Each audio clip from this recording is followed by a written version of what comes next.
नाम होगा आज का हमारा। ये थोड़ा सा हमारा चैप्टर जो है ये काफ़ी इम्पोर्टेंट चैप्टर माना जाता है, क्योंकि पहले मैंने बताया था इससे problems numerical sure and short पूछे जाते हैं इससे, है ना। तो इसमें आज हम बात करेंगे कि आपका जो ये रोटेशनल मैकेनिक्स जो चैप्टर है, मैकेनिक्स का मतलब ही बताए थे काइनेमेटिक्स एंड डायनेमिक्स। काइनेमेटिक्स का मतलब होता है जिसमें हम मोशन की बात करते हैं लेकिन कॉज ऑफ मोशन की बात नहीं करते हैं। लेकिन जब डायनेमिक्स की बात करते हैं तो मोशन के साथ साथ उसके कॉज की भी बात करते हैं कि किसके वजह से वो मोशन हो रहा है। तो कल हमने, इससे पहले वाले में हमने कुछ चीज़ें देखी थी, जैसे रेडियल एक्सेलरेशन देखा था, ए आर रेडियल एक्सेलरेशन, ये हमारा था v² बाई आर, और इसको omega square multiplied by R ये भी था। उसके बाद देखे थे रेडियल फोर्स, देखे थे force along the radial direction, ये हमारा था मास ओमेगा² into R, M into A हो गया, force equal to mass into acceleration, ये था। उसके बाद हमने टेंजेंशियल एक्सेलरेशन भी देखा था, ए टी, ये टेंजेंशियल एक्सेलरेशन था, and it was equal to M mass multiplied by radius and multiplied by angular acceleration. Alpha क्या था यहाँ, एंगुलर एक्सेलरेशन है। उसके बाद हमने एक और रिलेशन देखा था, ये इतना रिलेशन हमने इस पर डिस्कशन किया था इससे पहले वाले क्लास में, ठीक है। उसके बाद हमारा क्या है कि एक टर्म और भी हमने डिस्कस किया था जिसका नाम था एंगुलर, या इसका नाम था हमारे पास टॉर्क था। टॉर्क का हमने डिस्कशन किया था, torque is equal to R cross F था। ये पोजीशन वेक्टर और फोर्स का ये क्रॉस प्रोडक्ट है, और इसका यूनिट न्यूटन मीटर लिखा था, ये था हमारा। तो ये आपका इतना चीज हमने पीछे बताया था, और ये भी बताया था कि अगर आप टॉर्क की बात करेंगे अबाउट द एक्सिस, मान लिया टॉर्क, अगर हम फोर्स, अगर ये हमारा ऐसा है, ये डायरेक्शन अगर हमारा इस तरीके का है, ये वाला, मान लीजिए हमने ऐसा कोई, ये हमारा एक्सिस ऑफ रोटेशन है मान लीजिए, जैसे इस केस में यहाँ भी देखिए ये हमारा एक्सिस ऑफ रोटेशन है ए एंड बी, इसके अबाउट इसको घुमाया जा रहा है, इसके किसी पार्टिकल पी के बारे में बात हुई, जब इसको आप रोटेट कराएंगे पूरे बॉडी को, तो ये पी जो है ये ऐसा सर्कुलर फॉर्म बनाएगा, ये आर रेडियस का है तो सर्किल बनाएगा।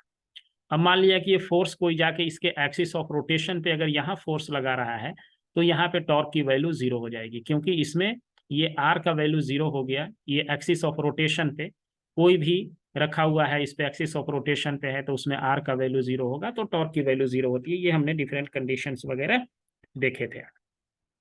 एक और निकाला था हमने इसमें टॉर्क के लिए, एक और रिलेशन निकाला था, उसको बताया था कि आई मल्टीप्लाइड बाई अल्फा होता है, और आई को मैंने यहाँ टॉर्क जो है, torque is equal to I multiplied by alpha, और इस अल्फा को जो है एंगुलर एक्सेलरेशन कहते हैं। This alpha is called angular acceleration, angular acceleration, and this I is called moment of inertia. ये आज हम इस पे चर्चा करेंगे, मोमेंट, मोमेंट ऑफ इनर्शिया। जैसे आप सिंपल इनर्शिया पढ़े होंगे कि इनर्शिया की क्या प्रॉपर्टी होती है, कि वो बॉडी के स्टेट को चेंज नहीं होने देना चाहता है। अगर वो रेस्ट में है कोई बॉडी तो रेस्ट में रहना चाहती है, और अगर मोशन में है कोई बॉडी तो मोशन में रहना चाहती है, अनलेस अनटिल उस पर कोई बाहरी एक्सटर्नल अनबैलेंस फोर्स ना लगा दिया जाए। उसी तरह से यहाँ मोमेंट ऑफ इनर्शिया भी, ये घूमने की जो रोटेशन की एक टेंडेंसी है, उसको हम लोग जो है मोमेंट ऑफ इनर्शिया से डिनोट करते हैं। और इसको जो मोमेंट ऑफ इनर्शिया है, इसका जो डिफिनेशन है, वो इसको डिफाइन ऐसे करते हैं कि ये मान लिया ये हमारा एक्सिस ऑफ रोटेशन है, एक पार्टी, ये पूरा रिजिड बॉडी है, इसको हॉलो नहीं समझिएगा, ये पूरे बॉडी जो है, ये जो लाइन दिया हुआ है पूरा रिजिड बॉडी है, ये शेप इसका चाहे जो भी हो, ये टेढ़ा है शेप, बट है ये रिजिड बॉडी। तो जब ये रिजिड बॉडी है, ये बॉडी जब आपके घूमेगी तो इसका हर पार्टिकल जो है ना, जैसे ये इसके अगर हम बात करेंगे तो ये भी एक सर्किल बनाएगा, ये ऐसे हो करके इस तरीके से ये एक सर्कुलर पाथ पे ये पार्टिकल ट्रेवल करेगा। तो हर पार्टिकल का इस एक्सिस ऑफ रोटेशन से डिस्टेंस कितना है वो देखते हैं। ये मान लिया हमारे पास m1 है और इसका एक्सिस ऑफ रोटेशन से इसका डिस्टेंस r1 है। तो मोमेंट ऑफ इनर्शिया जो है हम इसको डिफाइन करते हैं कि ये हमारा जो है m1 एंड r1 जो हमारा निकल के आ रहा है, this is moment of inertia is defined as, हर पार्टिकल का एक का मास मान लिया m1 है, इसका डिस्टेंस एक्सिस ऑफ रोटेशन से r1 है, तो m1 multiplied by r1 plus ये जो डिस्टेंस है ये एक्सिस ऑफ रोटेशन से ये परपेंडिकुलर डिस्टेंस है, ये distance r1 r2 perpendicular distance है। उसी तरह से m2 r2 का स्क्वायर एंड इस तरह से हम सब ऐसे कर देंगे। तो ये डिफरेंट पार्टिकल के ये मोमेंट ऑफ इनर्शिया आई जो mi कहते हैं इसको moment of inertia.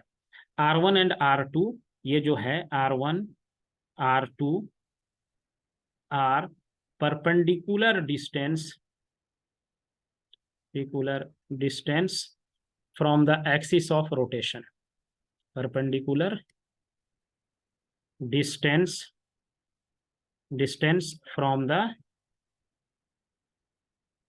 Axis of rotation.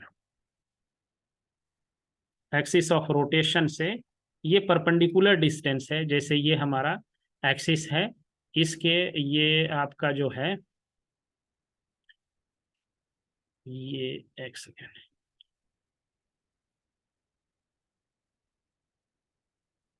ये आपका एक्सिस ऑफ, इसको थोड़ा हम इधर कर देते हैं, distance from the axis of rotation.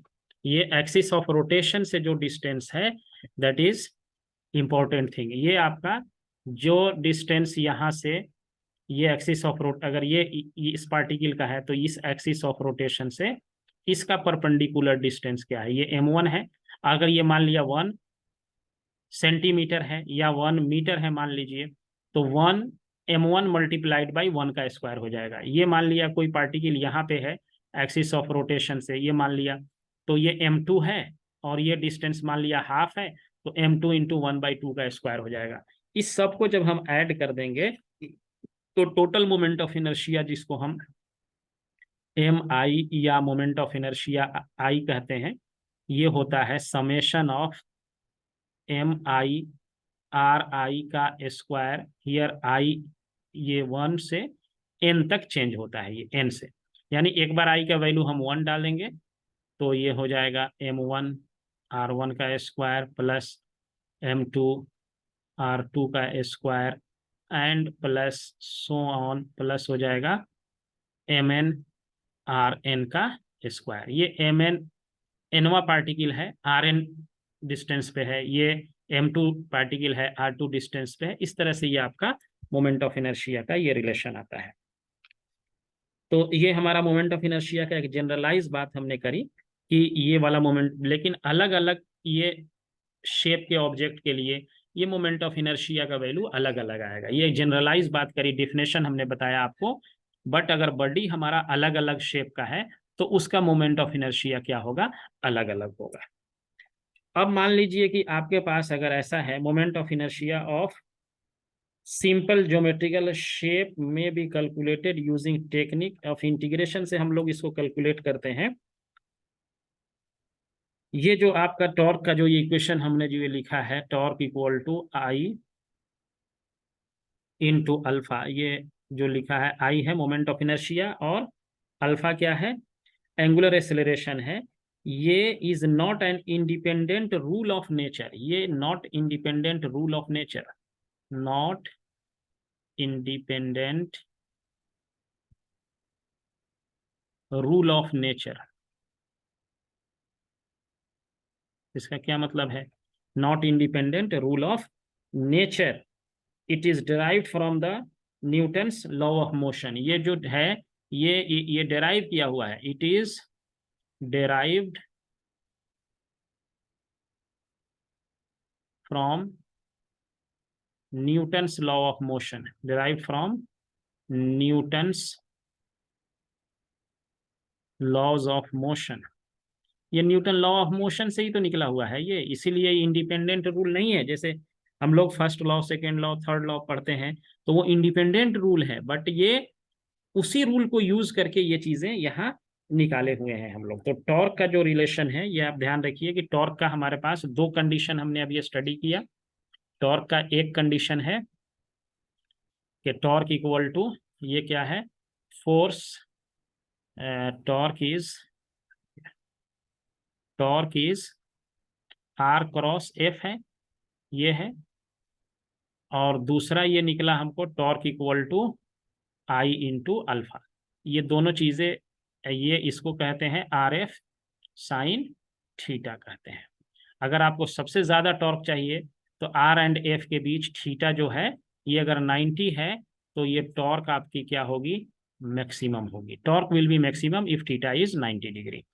अब इसको यूज करके हम क्या करते हैं, एक क्वेश्चन सिंपल सा हम पहले जरा सा आपको बनाते हैं और देखिए इसको समझ के कैसे इसको अप्लाई करते हैं।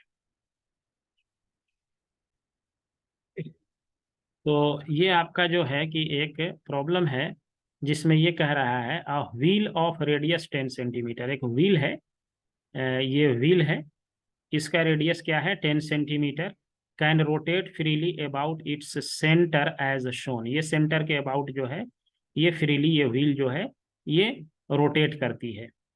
A string is wrapped over its rim। इस रीम के ऊपर एक स्ट्रिंग जो है ये बांधा हुआ है, रीम के ऊपर स्ट्रिंग लगा दिया गया है। And is pulled bye a force of 5 Newton. 5 Newton के फोर्स से इस पर स्ट्रिंग डाल करके और इसको स्ट्रिंग को खींचा जा रहा है ऐसे। It is found that the torque produced an angular acceleration alpha equal to 2 radian per second square से ये टॉर्क प्रोड्यूस हो रही है, ये एंगुलर एक्सेलरेशन प्रोड्यूस हो रही है in the wheel. Calculate the moment of inertia. I निकालना है, आई क्या होगा इसमें।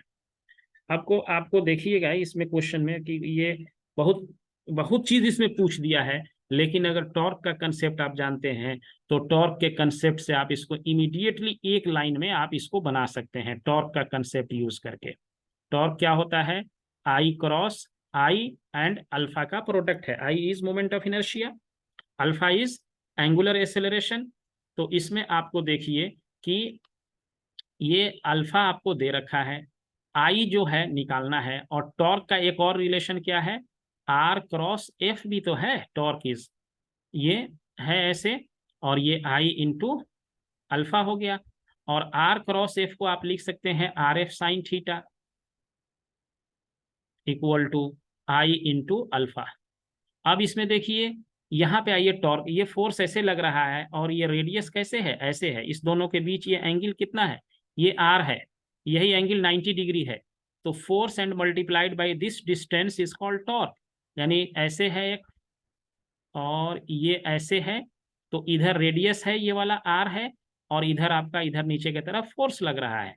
तो टॉर्क का वैल्यू क्या होगा, तो इसको घुमाने के लिए जो चाहिए वो है टॉर्क। ये इसको फोर्स से आप नहीं घुमा सकते हैं, जब तक इस पे टॉर्क नहीं होगी आप नहीं घुमा सकते हैं।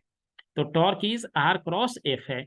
तो आर एफ साइन थीटा हो गया। आर आपको दे रखा है 10 सेंटीमीटर रेडियस है, देखिए, तो इसको कर देंगे 0.1 मीटर। फोर्स कितना लग रहा है 5 न्यूटन का। थीटा कितना हो गया यहाँ, दोनों के बीच 90 डिग्री, ये एंगल 90 डिग्री है। Equal to I, moment of inertia पता नहीं है, into alpha is given as 2। तो अब आप इसको सॉल्व कर लीजिए, तो ये हो जाएगा 2.5, यानी moment of inertia will be equal to 0.25 kg metre square, इसका यूनिट हो जाएगा kg इंटू मीटर स्क्वायर। पढ़े थे ना, moment of inertia equal to m into r square है ना। ये हो गया मीटर kg, ये हो गया मीटर स्क्वायर।